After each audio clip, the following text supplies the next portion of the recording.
yung incubator na ginawa. Yan. Yung incubator ko pala guys na ginawa is complete set to. Pero manual lang ito.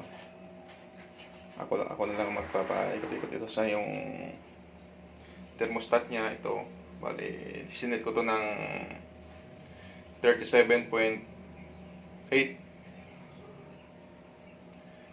Pag lagpas ng 37.8 guys, so namatay yung ilaw. Tingnan nyo ito, wala nang ilaw. So pag baba, ano naman yan, aandar naman yan sa 36.2. 37.2 pala. Ito pag 37.2 na mag-aandar na uli yan.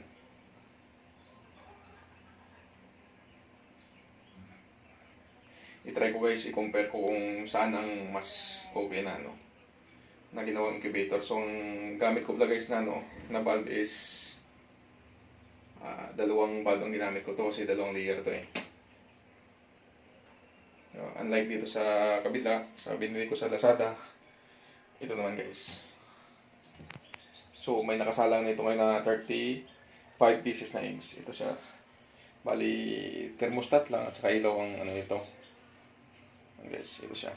Ayan ang mga eggs niya. So, sinalang ko to last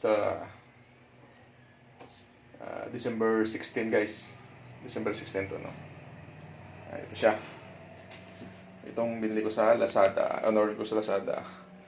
And then, ito naman yung gawa ko. Yan na guys. 37.1 guys, oh. Yan. Ito na guys. Nag-ilaw na siya. Yan. So, isasalang ko nito ngayon. Isa-isa.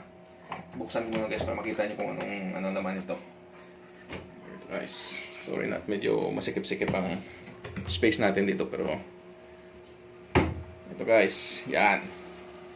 Dalawang set ito siya. Yan, ito, dalawang set na dalawang layer. Kung dito siya, may fan. Yan. May fan, dalawang ilaw, isa. At saka dito sa baba, isa. And then may tubig siya na parang pang humidifier guys. So, isasalang ko na to ang isa-isa. Ha, guys, ito na.